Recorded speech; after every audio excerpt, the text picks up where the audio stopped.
This is the Open Source Club, a free St. Louis-focused knowledge share podcast.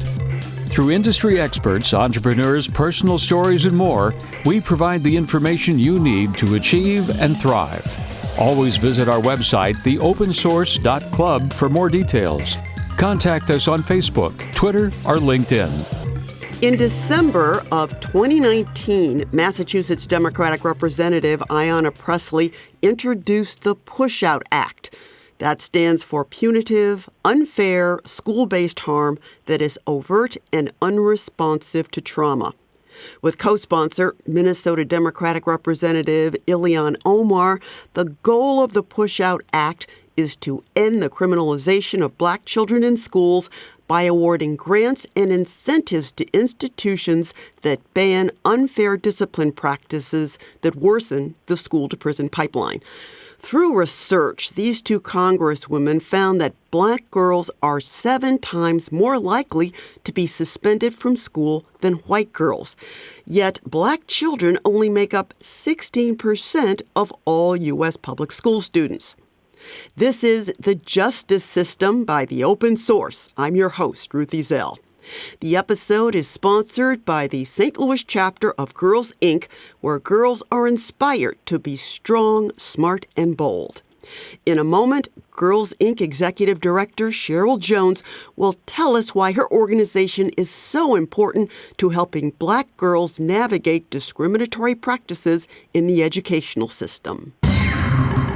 You are listening to The Justice System by The Open Source. Become a subscriber. Go to www.theopensource.club. Add your email to the podcast subscription window. Get new shows in your inbox. Welcome back. Delta Sigma Theta sorority sister Cheryl Jones is a wife, mother, and a leader. As president and CEO of Girls, Inc., Jones positions herself to affect change. She's had a seat at the table for decades. She's worked with difference makers like the YMCA, YWCA, the Citizens for Missouri Children, and the National Conference for Community and Justice. Cheryl, welcome. Thank you. Thank you for having me. It's our pleasure.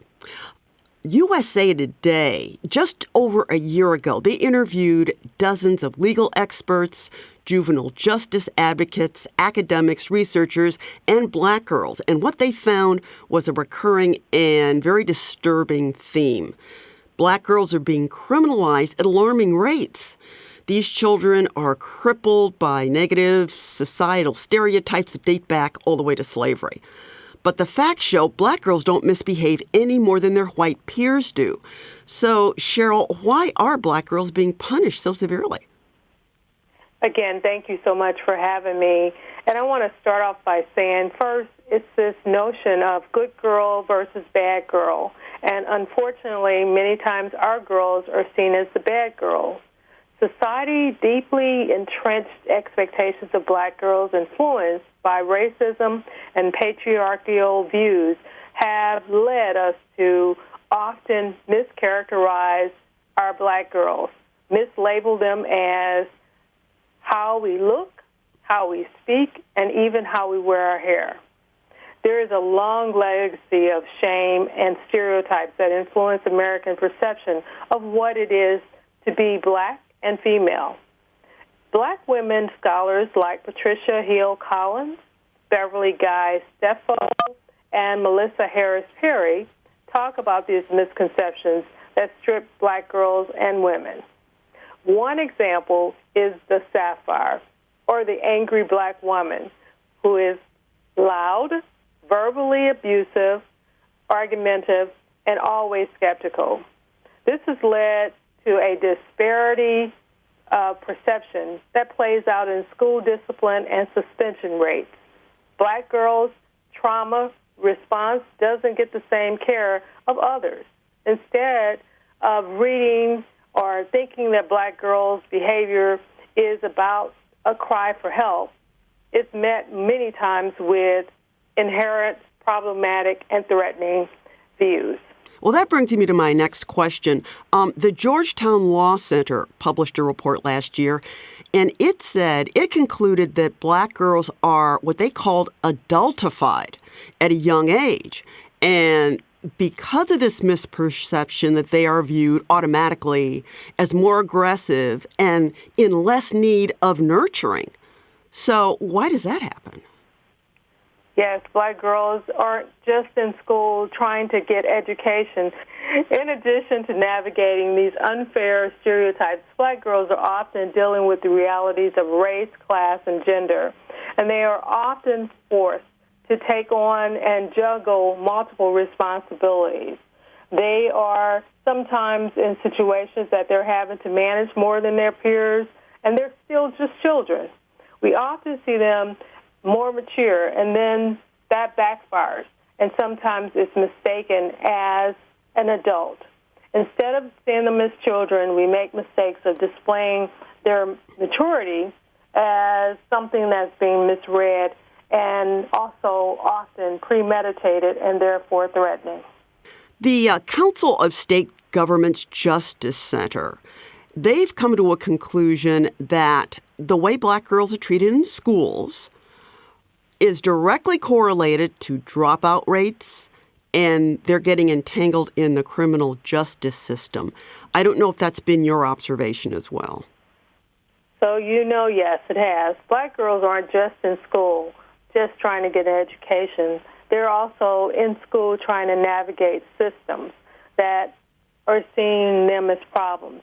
So that Pushout, the author, Monique Morris, also says that girls are at a greater risk experiencing the Pushout because of racial violence and trauma.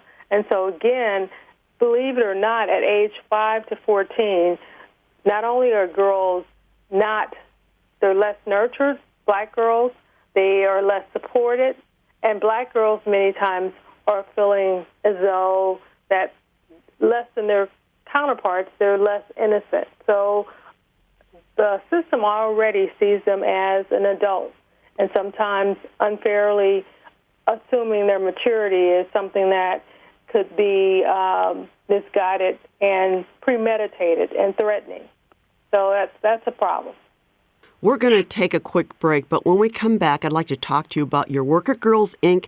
and what you have to offer families. We'll be right back. Hi, I'm Cheryl Jones, President and CEO of Girls Inc. St. Louis. We provide educational, recreational, and cultural programs to girls in a safe environment, enabling them to raise their aspirations and realize their potential. Girls Inc. inspires all girls to be strong, smart, and bold, and we're a proud United Way agency. For more information, visit us online at girlsincstlouis.org. Girls Inc., inspiring all girls to be strong, smart, and bold. Welcome back. We're talking to President and CEO of Girls Inc., Cheryl Jones. So for those in our audience who don't know much about Girls Inc., what do you do? So Girls Inc. is a 39-year-old organization that was established as the Girls Club. And what we do is from age 5 to age 18, we inspire all girls to be strong, smart, and bold. We do it from academics. We do it with the social and emotional, and we also think about the physical health. And so we are a full-fledged academic, social. We want to take girls from 5 all the way to 18. So our programming is just that, the whole girl concept. And I think we do it pretty well. Is there a specific area where you think you're making the most impact? Yes. Thank you for asking that. In 2017, we received the #1 affiliate in the country, and we currently serve over 9,000 kids. What we're so very proud of is 100% of our girls that attend our center, and it's now 70 of them, are in college. The biggest impact that we've made, one of them, is the STEM program. We have an elite STEM program that is a 5-year cohort, and we have now a track record of 7 years and over 100 girls attending that, with partnerships at UMSL, Maryville, and WashU. And what we wanted to do is double down on the STEM because we knew that our kids needed the academic progression so that they could make sure that they understood what is to come in the academic space. So we're very proud of those areas. So the Girls Inc. individual programs, how long do they normally run? What's the enrollment process for that? So it's extended learning, and we run, again, all year round. So it's after school, it's summer, and currently summer we're doing a virtual summer program, the first one of its kind, with the distance learning, and it's 8 weeks. So typically a day in the summer is a 8 weeks, 9 hours, but then in the fall it's probably 2 to 3 hours after school. But again, we run a year-round program, and we offer programming in the areas of STEM, art, mental health. We also do literacy, financial literacy, just to name a few. COVID-19 has affected our whole lives, certainly education. How has Girls Inc. managed to pivot over the last few months? Yes, so thank you for that question. We are so excited. We did not stop. What we decided to do was take a distance learning, and we connected with our girls at first through TikTok and YouTube and also Instagram.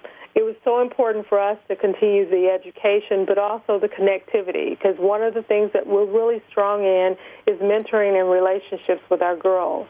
And so because of that, we partnered with our parents. We made sure they had the technology. We made sure that they were going to still have the learning piece, because that's our biggest fear in the summer is the summer loss in education. So we are still on that platform of learning and distance learning with 300 kids. So we're very proud of that. So with the success of these social platforms, do you see that expanding in your work with Girls Inc.? Absolutely, Ruthie. It was just a lot of kids that did not, one, know about Girls Inc., and two, could not get to the location.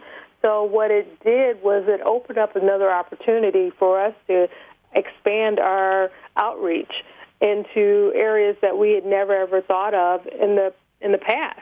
So we're now touching girls all the way from St. Charles. We've had some calls, Kansas City and University of Missouri, Columbia, all the way to the Illinois side. So we are now expanding our footprint, and we're very proud of that.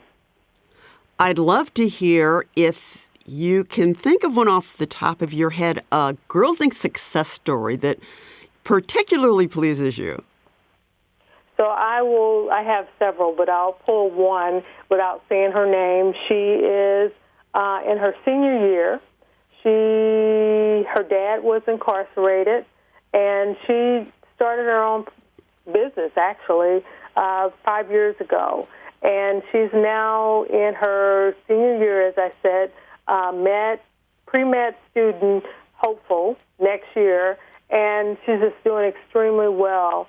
And so that's one of the success stories, and what I attribute that to is providing her with a safe place to learn and grow, a safe place where she feels valued and supported.